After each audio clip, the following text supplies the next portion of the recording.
ஆதன் news நேயர்களுக்கு வணக்கம். நான் உதயாஸ்ரீ. தலைப்புச் செய்திகளை காணலாம்.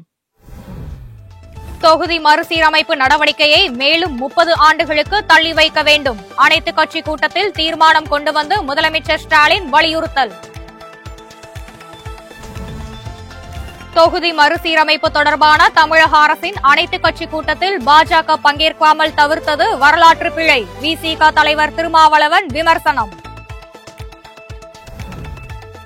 நாடாளுமன்ற தொகுதி மறுசீரமைப்பு பிரச்சனையில் முதலமைச்சர் ஸ்டாலின் தெளிவான முடிவை எடுத்திருக்கிறார். அனைத்து கட்சி கூட்டம் ஏற்பாடு செய்யப்பட்டதற்கு வீரமணி, நெடுமாறன் உள்ளிட்ட தலைவர்கள் பாராட்டு. அதிமுக முன்னாள் அமைச்சர் செங்கோட்டையன் முன்னிலையில் மோதிக்கொண்ட கட்சியினர். கோபிசெட்டிப்பாளையம் கூட்டத்தில் சலசலப்பு. தமிழகத்தில் அடுத்த 4 நாட்களுக்கு வறண்ட வானிலை நிலவும். வரும் 10 மற்றும் 11ஆம் தேதிகளில் ஒரு சில இடங்களில் மழை பெய்யக்கூடும் என வானிலை ஆய்வு மையம் தகவல். இனி தொடர்வது விரிவான செய்திகள். தமிழகம் உள்ளிட்ட தென் மாநிலங்களுக்கு தண்டனையாக தொகுதி மறுசீரமைப்பு என்ற பெயரில் மாநில உரிமைகளை மத்திய அரசு நசுக்குகிறது என மதிமுக பொதுச் செயலாளர் வைகோ கண்டனம் தெரிவித்துள்ளார். தொகுதி மறுசீரமைப்பு பாதிப்பு தொடர்பாக தமிழ்நாடு அரசு கூட்டிய அனைத்து கட்சி கூட்டத்தில் உரையாற்றிய வைகோ, இந்திய அரசியலமைப்பு சட்டத்தின் பிரிவு 81 படி லோக்சபாவில் ஒவ்வொரு மாநிலத்திற்கும் ஒதுக்கப்படும் இடங்கள் அம்மாநிலத்தின் மக்கள் தொகையை வைத்து முடிவு செய்யப்படுகின்றன என்றும், ஒவ்வொரு மாநிலத்திற்கும் ஒதுக்கப்பட்டுள்ள இடங்கள் மற்றும் அம்மாநிலத்தின் மக்கள் தொகை விகிதாசாரத்தின் அளவு சமமாக இருக்க வேண்டும் என்றும் கூறினார். மறுசீரமைப்பால் தென்னிந்திய மாநிலங்களுக்கு பாதகம் ஏற்படும் சாத்தியக்கூறுகள் அதிகம் என கூறிய வைகோ, மக்கள் தொகை அடிப்படையில் நாடாளுமன்ற தொகுதிகள் மறுவரையறை செய்யப்படும் போது மக்கள் தொகை வளர்ச்சி குறைவான தென்னிந்தியாவிற்கு மக்கள் தொகை வளர்ச்சி அதிகமாக உள்ள வட இந்தியாவுடன் ஒப்பிடும் தொகுதிகளின் விகிதாசாரம் குறையும் என்று சுட்டிக்காட்டினார்.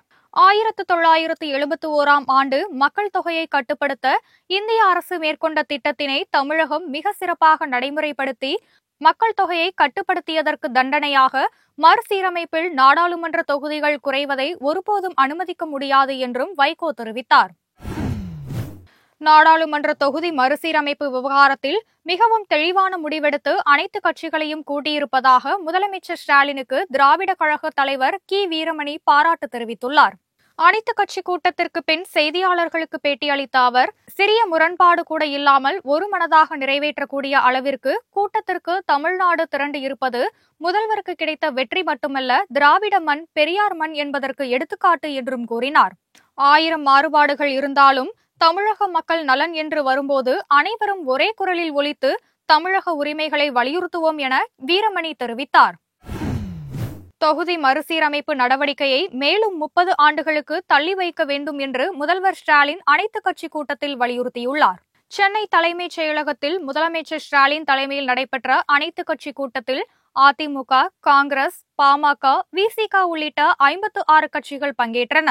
இந்த கூட்டத்தில் உரையாற்றிய முதலமைச்சர், மக்கள் தொகை அடிப்படையில் நாடாளுமன்ற தொகுதி மறுசீரமைப்பு என்பது தென் மாநிலங்கள் மீதான மத்திய அரசின் தாக்குதல் என கண்டனம் தெரிவித்தார். தொகுதி மறுசீரமைப்பு தமிழ்நாட்டுக்கு மட்டுமல்ல, ஒட்டுமொத்த தென்னிந்தியாவுக்கே பாதிப்பை ஏற்படுத்தும் என்றும், மக்கள் தொகை அடிப்படையில் தொகுதி மறுசீரமைப்பு நடைபெற்றால் தமிழ்நாட்டின் குரல் நசுக்கப்படும் என்றும் அவர் கூறினார்.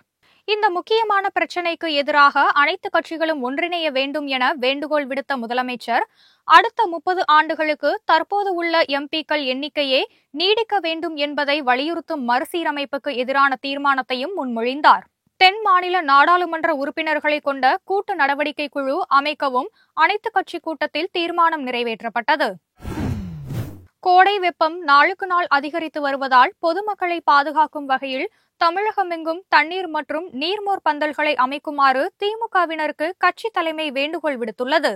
இது தொடர்பாக திமுக தலைமை அலுவலகம் வெளியிட்டுள்ள அறிக்கையில், தமிழகத்தில் பெரும்பாலான மாவட்டங்களில் மார்ச் மாத துவக்கத்திலேயே வெப்பம் அதிகரித்துள்ளதால் தமிழக மக்களை கோடைக்கால வெப்பத்திலிருந்து காக்கும் வகையில் திமுக சார்பில் தண்ணீர் பந்தல் அமைக்க வேண்டும் என வலியுறுத்தப்பட்டுள்ளது. மாநகரங்கள், நகரங்கள், பேரூர் வட்டம் மற்றும் கிராமங்கள் என அனைத்து இடங்களிலும் மக்கள் அதிகம் கூடும் பகுதிகளில் திமுக சார்பில் அமைக்கப்படும் தண்ணீர் பந்தலில் குடிநீர், நீர்மோர், இளநீர், குளிர்பானம், தர்பூசணி போன்ற கோடை வெப்பத்தை தணிக்கும் பொருட்களை பொதுமக்களுக்கு வழங்குமாறு கேட்டுக் கொள்ளப்பட்டுள்ளது. விவசாயத்திற்கு ஆள் கிடைக்க ஏதுவாக சாகுபடி காலத்தில் 100 நாள் வேலை திட்டப் பணிகளை நிறுத்தி வைக்க வேண்டும் என அரசுக்கு தமிழக விவசாயிகள் கட்சி வேண்டுகோள் விடுத்திருக்கிறது. சென்னையில் செய்தியாளர்களுக்கு பேட்டியளித்த தமிழக விவசாயிகள் கட்சி நிர்வாகிகள், தமிழகத்தின் பல இடங்களில் மக்காச்சோளம் அதிகம் விளைகிற போதிலும் எடை மோசடி, விலை வீழ்ச்சி போன்ற பிரச்சினைகள் ஏற்படுவதாக கூறினார். மேலும் வியாபாரிகள் மீதான வரி விதிப்பை விவசாயிகளிடம் திணிக்க முயற்சி நடக்கிறது என்றும் குற்றம் சாட்டினர். அரசு இதனை கவனத்தில் கொண்டு நடவடிக்கை எடுக்க வேண்டும் என விவசாயிகள் கட்சியினர் கேட்டுக் கொண்டனர். இதேபோல் கிராமப்புறங்களில் வேளாண் பணிகள் நடைபெறும் போது அதற்கு ஆட்கள் கிடைக்க ஏதுவாக 100 நாள் வேலை திட்டத்தை தள்ளி வைக்க வேண்டும் என்றும் அவர்கள் கேட்டுக் கொண்டனர். மத்திய உள்துறை அமைச்சர் அமித்ஷா இன்று ராணிப்பேட்டை மாவட்டத்திற்கு வருகை தர இருப்பதையொட்டி அங்கு 2 நாட்களுக்கு ட்ரோன்கள் பறக்க தடை விதிக்கப்பட்டுள்ளது. இதுகுறித்து ராணிப்பேட்டை மாவட்ட காவல்துறை வெளியிட்டுள்ள செய்திக்குறிப்பில், மத்திய உள்துறை அமைச்சர் அமித்ஷா ராணிப்பேட்டை மாவட்டம் அரக்கோணம் அருகே தக்கோலத்தில் உள்ள மத்திய தொழிற்பாதுகாப்பு படை பயிற்சி மையத்திற்கு நாளை வருகை தர இருப்பதாக தெரிவிக்கப்பட்டுள்ளது.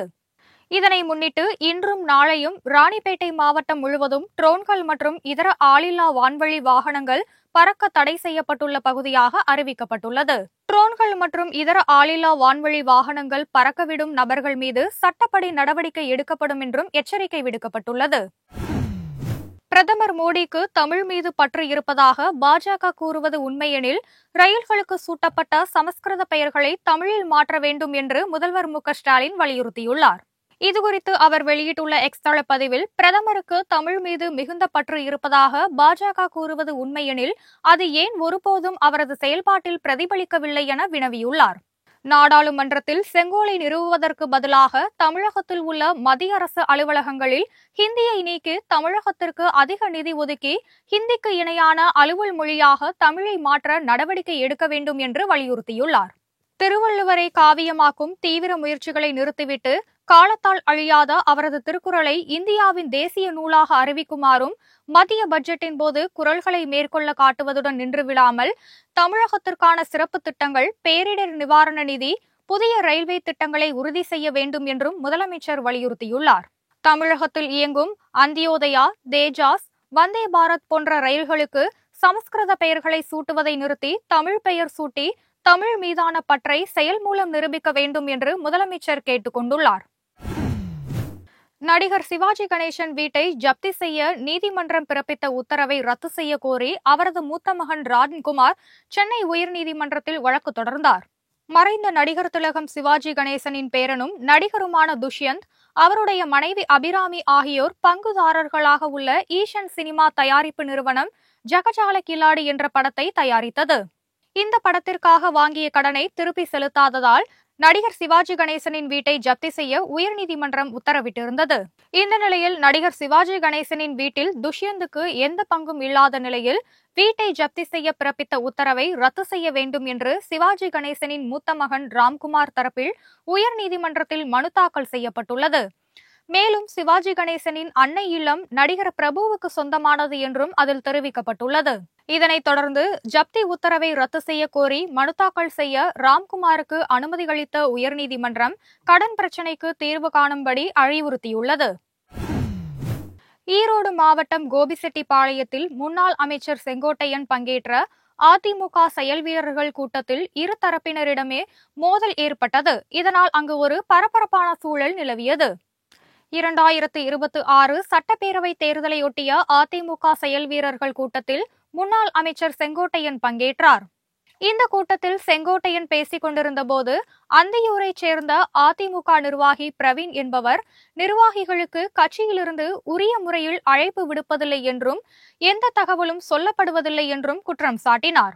உடனடியாக அந்த நிர்வாகியை மேடைக்கு அழைத்து செங்கோட்டையன் சமாதானப்படுத்த முயற்சித்த போது சக நிர்வாகிகள் பிரவீனை சூழ்ந்து கொண்டு தாக்கியதோடு செங்கோட்டையனிடம் அவரை பேசவிடாமல் தடுத்து வெளியே இழுத்துச் சென்றனர். பின்னர் அங்கிருந்த சில நிர்வாகிகள் பிரவீனை பாதுகாப்பாக மண்டபத்திலிருந்து வெளியே அழைத்துச் சென்றனர். அந்தியூரைச் சேர்ந்த முன்னாள் சட்டப்பேரவை உறுப்பினர் EMR ராஜநாதன் இந்த பிரச்சனையை எழுப்ப வேண்டி அந்த நபரை அனுப்பி வைத்ததாகவும், அந்தியூர் சட்டமன்ற தொகுதியில் அதிமுக தோற்றதற்கு அவர்தான் காரணம் என்றும் செங்கோட்டையன் குற்றம் சாட்டினார். இதனால் அங்கு பரபரப்பான சூழல் காணப்பட்டது. தூத்துக்குடி தூத்துக்குடி மாவட்டம் குலசேகரன் பட்டினத்தில் இஸ்ரோ அமைக்கும் ராக்கெட் ஏவுதளத்திற்கு பூமி பூஜை பணிகள் தொடங்கின. திருச்செந்தூர் அருகே உள்ள குலசேகரன் பட்டினத்தில் ராக்கெட் ஏவுதளம் அமைக்க கடந்த 2024ஆம் ஆண்டு பிப்ரவரி மாதம் தமிழகம் வந்த பிரதமர் மோடி அடிக்கல் நாட்டினார். அன்றைய தினமே ரோஹிணி RH-200 சிறிய வகை ராக்கெட்டை திட்டமிட்டபடி இஸ்ரோ வெற்றிகரமாக விண்ணில் ஏவியது. இந்த நிலையில் நேற்று குலசேகரன் பட்டினத்தில் ராக்கெட் ஏவுதளம் அமைப்பதற்கான பூமி பூஜை நடைபெற்று பணிகள் தொடங்கின. இதில் இஸ்ரோ இயக்குநரும் அதிகாரிகளும் பங்கேற்றனர். ராக்கெட் ஏவுதளம் அமைக்கும் பணிகளுக்காக 2233 ஏக்கர் நிலங்கள் முழுமையாக கையகப்படுத்தப்பட்டு பணிகள் நடைபெற்று வருகின்றன. இப்பணிகள் அடுத்த சில ஆண்டுகளில் நிறைவடையும் என்று எதிர்பார்க்கப்படுகிறது. இந்தியா, சீனா உள்ளிட்ட நாடுகளின் பொருட்கள் மீது ஏப்ரல் 2ஆம் தேதி முதல் அமெரிக்கா பரஸ்பர வரிகளை விதிக்கும் என்று அதிபர் டொனால்டு டிரம்ப் தெரிவித்துள்ளார். அமெரிக்க நாடாளுமன்ற கூட்டுக்குழு கூட்டத்தில் உரையாற்றிய அவர், ஐரோப்பிய யூனியன், சீனா, பிரேசில், இந்தியா, மெக்சிகோ மற்றும் கனடா உள்ளிட்ட பிற நாடுகள் நம் வசூலிப்பதை விட மிக அதிக அளவில் வரிகளை வசூலிக்கின்றன என்று தெரிவித்தார். அமெரிக்கா மீது இந்தியா 100%த்திற்கும் அதிகமான வரிகளை விதிக்கிறது என்றும், அமெரிக்க பொருட்களுக்கு சீனா 2 மடங்கு வரியை விதிக்கிறது என்றும் சுட்டிக்காட்டிய டிரம்ப், மற்ற நாடுகள் அமெரிக்க பொருட்கள் மீது என்ன வரி விதித்தாலும் அதற்கேற்ப தாங்களும் அதிக வரிகளை விதிப்போம் என கூறினார். அதிகப்படியான வரி விதிப்புகள், இடையூறுகள் மற்றும் சில பொருளாதார சீர்குலைகளை ஏற்படுத்தினாலும் அமெரிக்க தொழில்களை பாதுகாக்க இது ஒரு அவசியமான நடவடிக்கை என டிரம்ப் கூறினார். தமிழகத்தில் வரும் 9ஆம் தேதி வரை வெப்பநிலை வழக்கத்தை விட அதிகரிக்கக்கூடும் என வானிலை ஆய்வு மையம் தெரிவித்துள்ளது. சென்னை வானிலை ஆய்வு மையம் வெளியிட்டுள்ள செய்திக்குறிப்பில், வரும் 9ஆம் தேதி வரை தமிழகத்தில் அதிகபட்ச வெப்பநிலை வழக்கத்தை விட ஓரிரு இடங்களில் 2 முதல் 3 டிகிரி செல்சியஸ் வரை அதிகமாக இருக்கக்கூடும் என தெரிவிக்கப்பட்டுள்ளது. தமிழகத்தில் வரும் 10 மற்றும் 11 ஆகிய தேதிகளில் ஓரிரு இடங்களில் லேசானது முதல் மிதமான மழை பெய்யக்கூடும் என்று கூறப்பட்டுள்ளது. சென்னை மற்றும் புறநகர் பகுதிகளில் அதிகபட்ச வெப்பநிலை 34 டிகிரி செல்சியஸை ஒட்டி இருக்கக்கூடும் என வானிலை ஆய்வு மையம் தெரிவித்துள்ளது. சர்வதேச ஒருநாள் போட்டிகளிலிருந்து ஆஸ்திரேலிய கேப்டன் ஸ்டீவ் ஸ்மித் ஓய்வு பெறுவதாக அறிவித்துள்ளார். தற்போது நடைபெற்றுக் கொண்டிருக்கும் ICC சாம்பியன் கோப்பைக்கான கிரிக்கெட் தொடரின் முதல் அரையிறுதியில் ஆஸ்திரேலியாவை 4 விக்கெட் வித்தியாசத்தில் இந்தியா தோற்கடித்தது. இதுகுறித்து பேட்டியளித்த ஆஸ்திரேலிய கேப்டன் ஸ்டீவ் ஸ்மித், இன்னும் 25 ரன்களை கூடுதலாக எடுத்திருந்தால் இந்தியாவை தோற்கடித்திருப்போம் என்று கூறினார். இந்த நிலையில் சர்வதேச ஒருநாள் போட்டிகளிலிருந்து ஓய்வு பெறுவதாக ஸ்டீவ் ஸ்மித் அறிவித்துள்ளார். எனினும் டெஸ்ட் கிரிக்கெட் மற்றும் T20 சர்வதேச போட்டிகளில் தொடர்ந்து விளையாட இருப்பதாக கூறியுள்ளார். 35 வயதான ஸ்டீவ் ஸ்மித் 170 ஒருநாள் போட்டிகளில் பங்கேற்று 12 சதங்கள் மற்றும் 35 அரை சதங்கள் அடித்துள்ளதோடு 5800 ரன்களை குவித்துள்ளார். 2016இல் நியூசிலாந்துக்கு எதிரான ஆட்டத்தில் 164 ரன்கள் எடுத்து தனது அதிகபட்ச ஸ்கோரை ஸ்டீவ் ஸ்மித் பதிவு செய்தார். இத்துடன் இந்த செய்திகள் நிறைவடைகின்றன. செய்திகளை உடனுக்குடன் தெரிந்து கொள்ள இணைந்திருங்கள் ஆதனுடன்.